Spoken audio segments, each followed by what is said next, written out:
So we're reading from Nectar of Devotion, Chapter 12, Further Aspects of Transcendental Service.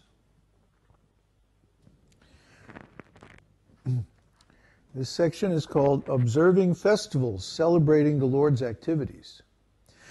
In the Bhagavad-gītā, there is a statement about observing different ceremonies celebrating the Lord's appearance, birthday, and other transcendental activities. It is said, "My Lord Janardana, Krishna, please let us know the date when your mother Devaki Devi gave birth to you. If you kindly inform us about this, then we shall observe a great celebration on this date. O killer of Keshi, we are souls 100% surrendered unto your lotus feet, and we wish only to please you with our ceremonies."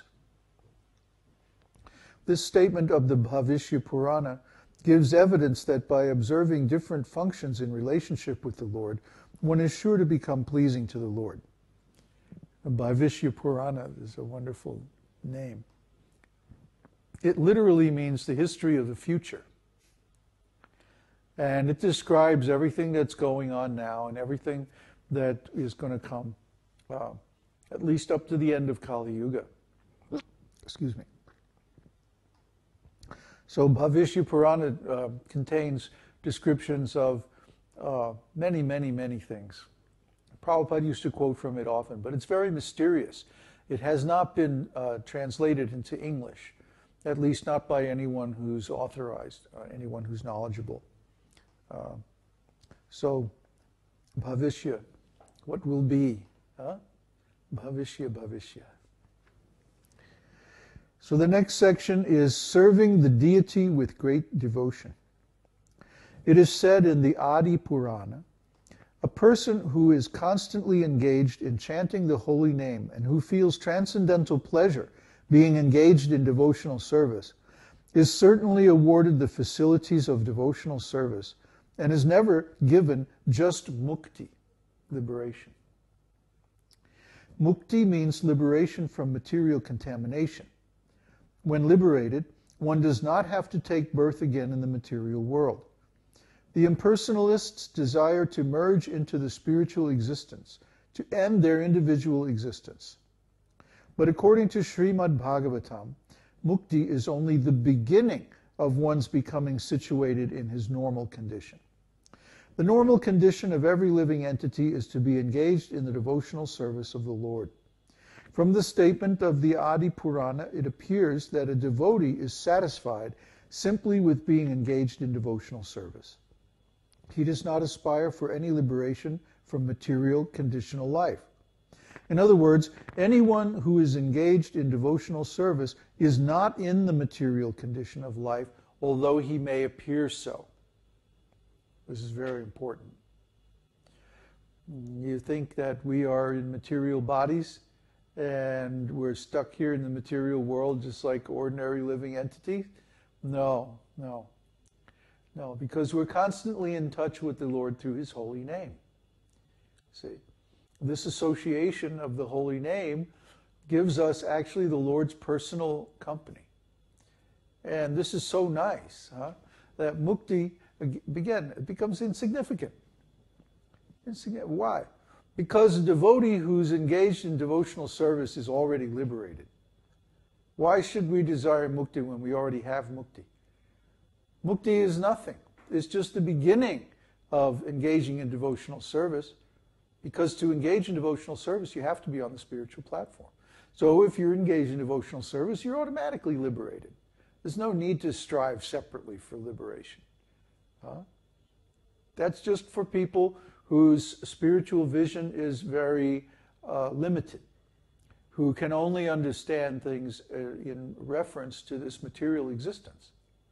So they're thinking, well, the origin of all troubles and sufferings is this material body. So if I can get liberated and get out of this material body somehow or other, then I won't have any more problem. But actually, this kind of thinking is very self-centered, very selfish, very limited. Even if one was liberated from the material body, then what? What are you going to do? We require some engagement. We would be bored if we were just floating around in space somewhere with nothing to do. How long is that going to last? So we find that the impersonalists, even if they get mukti, they again fall down and come back to the material world out of sheer boredom. So it's much better to be situated in the devotional service of the Lord, which is ever increasing, ever expanding happiness and bliss. Why would we desire mukti if we have that? Now here's one of the nicest sections in the whole book here. Recitation of Srimad Bhagavatam among devotees. Srimad Bhagavatam is the desire tree of Vedic wisdom. Veda itself means the aggregate of knowledge. And whatever knowledge is required for human society is perfectly presented in Srimad Bhagavatam. There are different branches of knowledge in the Vedic writings, including sociology, politics, medicine, and military art. All these and other branches of knowledge are perfectly described in the Vedas. So, as far as spiritual knowledge is concerned, that is also perfectly described there. And Srimad Bhagavatam is considered to be the ripened fruit of this desire-fulfilling tree of the Vedas. A tree is honored by the production of its fruit. For example, a mango tree is considered very valuable because it produces the king of all fruits, the mango. When the mango fruit becomes ripened, it is the greatest gift of that tree. And Srimad Bhagavatam is similarly held to be the ripened fruit of the Vedic tree. And as ripened fruit becomes more relishable when first touched by the beak of a parrot, or shuka, Srimad Bhagavatam has become more relishable by being delivered through the transcendental mouth of Shukadev Goswami. The Srimad Bhagavatam should be received in disciplic succession without any breakage. Let's stop there and go back. I've said this many times, that Srimad Bhagavatam is so deep and so profound that it's full of all knowledge. All knowledge is there. In every word of Srimad Bhagavatam, there's a great science. Just like in Vishnu Sahasranam. It's on the same level. But the difference is Srimad Bhagavatam is 18,000 shlokas. And Vishnu Sahasranam is only, 130, 140 shlokas or something like that. So 18,000 shlokas. And in every word of this Srimad Bhagavatam, there's a great science. People don't believe this, but I spent almost 10 years of my life researching these two words, Svara Sapta. Svara Sapta means 7 notes, 7 swaras that are used in chanting of Vedic mantras. And these two words are so profound that you could spend your whole lifetime just researching their implications. I'm not exaggerating. You could probably spend several lifetimes just working out all the deep meanings of these words. So we should not think that this Srimad Bhagavatam is an ordinary book or even an ordinary religious scripture. Srimad Bhagavatam is incredibly profound. And if you study it, not just read it like a novel or like any ordinary kind of book, but really study it. Really try to go deep into its meaning. You'll be amazed. You won't be able to get through the first chapter. You'll be like,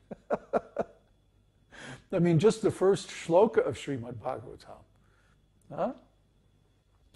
Om Namo Bhagavate Vasudevaya Janmadyasya Yaton Vayari Taritas Chateshva Vigyasvarat Dhamna Svena Sada Nirastakuhakam Satyam Param Dhimahi. I mean, if you're looking into the meaning of this one shloka, you could spend a year. What was it? Bhaktisiddhanta Saraswati Thakur one time, for one solid month, spoke on the first shloka of Srimad Bhagavatam. For one solid month, day and night. Morning and evening classes. Each class was maybe 1 hour, 2 hours long. For 1 solid month, every day, morning and evening. He spoke on the first shloka of the 18,000 shlokas. I can understand how you could do that. Because the whole Vedanta, the whole meaning of Vedanta is there in just the first shloka. Then it goes on from there. So try to understand, how great is this book? My God. Srimad Bhagavatam should be received in disciplic succession without any breakage. When a ripened fruit comes from the upper part of the tree onto the ground, by the process of being handed down from a higher branch to a lower branch by persons in the tree, the fruit does not break. Srimad Bhagavatam, when received in